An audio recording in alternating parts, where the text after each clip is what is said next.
Pregnancy, Disability, and Women's Decisions, an 8-part series on pregnancy and pregnancy decisions. Part 4, Managing Pregnancy. Once you know you're pregnant, you'll want to get into the prenatal care as soon as possible. You can get prenatal care from a healthcare provider such as a family doctor, an OBGYN, an obstetrician, a nurse practitioner, or a midwife. You can call 211 or access 211info.org to access your state's information service for referrals if you need a prenatal provider. You can also contact Planned Parenthood or your local health department. Your provider will discuss with you how to time your visits in order to have the healthiest possible pregnancy. Make sure you keep your provider up to date on any physical or emotional health changes you might experience during the pregnancy, like feeling tired, morning sickness, breakthrough bleeding, mood swings, or anything else that's unexpected or unusual for you. Also tell your provider about any mistreatment you might be experiencing from the baby's father or anyone else in your life. It can be helpful to communicate with other women with your disability who have been pregnant and are willing to share their stories about it.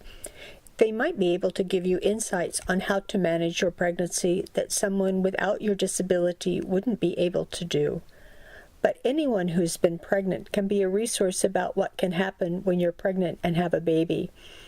That doesn't mean any of those things will happen to you, but it's good to be aware of what's possible.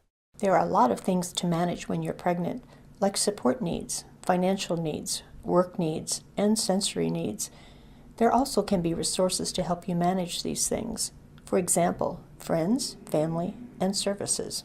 I'm surprised a lot of help is out there to help teen parents who have kids. I reach out to people I haven't talked to in years. I ask for their advice, whatever. It don't mean that you could take their advice. You can make your own decision at the end. I was in college when I had my first son. My husband was still working on his master's degree, and we still lived in college housing. There was a lot of worry about what we were going to do to make it work, to get the things that this baby needed. Luckily, our parents stepped in and supported us financially so that we could continue our educations and raise our son. Not all women are as lucky as E. If you have financial worries, you can call your local 211 helpline, talk with your case manager or supporter if you have one, or talk to your prenatal provider to see if you can get WIC, TANF, help with paying for prenatal and delivery care, or other services. Some women work while pregnant. That can add more things to manage during the pregnancy. During my first pregnancy, I was working for a small nonprofit that didn't offer any kind of medical leave, either paid or unpaid. And like a lot of people with disabilities or chronic illness, I had already used up the little paid leave time that I did have on my own health and disability issues before I even became pregnant. So while I was pregnant, it was very stressful to think about how I was going to be able to afford to take the time off that I needed after the baby was born and still be able to pay my bills.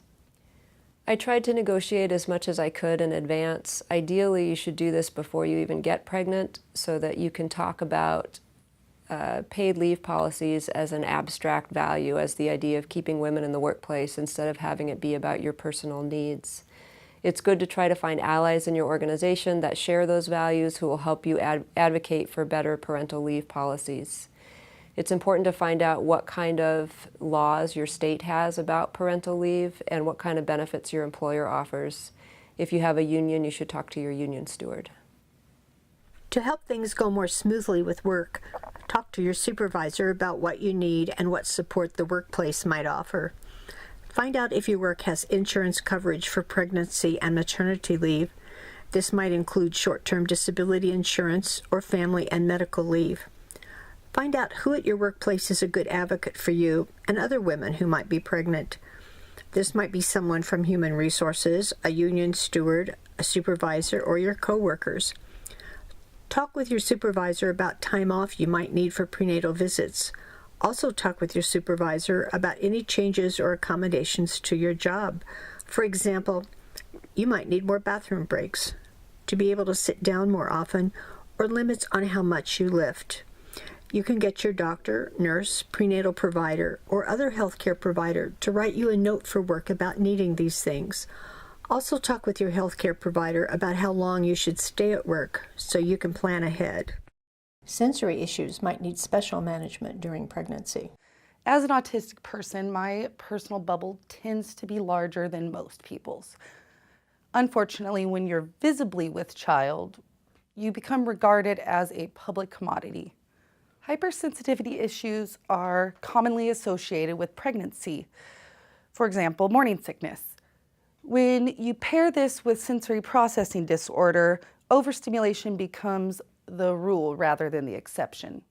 You can expect for people to encroach on your personal space, but carrying someone inside of you does not make you any less worthy of autonomy. The onslaught of stimuli can make an already challenging environment downright inhospitable. For me, it was too much, and I slipped into some agoraphobic habits. In times like this, it's key to remember that getting yourself outdoors and involved in the community is good for the health of your baby. Ask for what you need when you are pregnant. Your health and your baby's health is important. The Pregnancy and Support Services for Women with Developmental Disabilities Project is supported by National Institutes of Health grant number 1R21 HD 078830. The views expressed in these videos are those of the authors and do not necessarily represent the views of the NIH. The principal investigator was Mary Oshwald. Other team members included Andy Joyce, Annie Wallington, Christina Nicolaitis, Dora Raymaker, Alicia Askenazi, Kaki Marino, Marianne McCammon, Michelle Berlin, Phoenix Lomas, Sherry Osborne, and Sonia Sizemore. These videos are copyrighted to Portland State University, 2016.